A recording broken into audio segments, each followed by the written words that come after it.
A journey through different habitats. Terrestrial habitats. 1. Deserts. Desert occurs in the region of low rainfall. The plants growing in hot and dry places are called xerophytes, and the desert animals are known as xerocoles. Mountains. Mountain is a very special type of terrestrial habitat where temperatures is very low with dry chilly winds.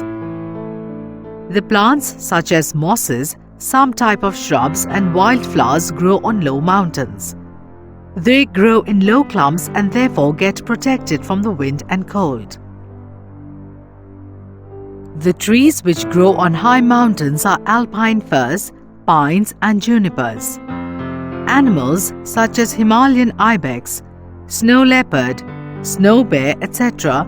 live in the bitter cold of snow-covered mountain peaks, whereas goats, sheep, musk deer, wolf, fox, waterfowl and yaks live in the grass-covered plateaus and slopes of forested valleys of low mountains. Grassland. The habitat mainly includes big forest area. The main animals of grasslands are lion, deer, etc. B. Aquatic habitats.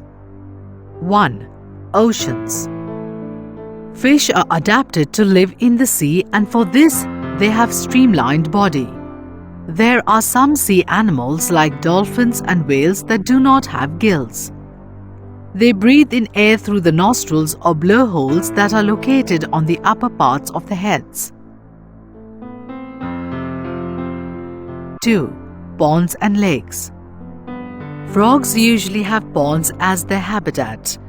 They have webbed feet which help them swim in water. In aquatic plants, roots are much reduced in size and their main function is to hold the plant in place.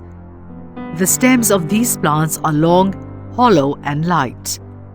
Some aquatic plants are totally submerged in water. All parts of such plants grow underwater, example Vallisneria.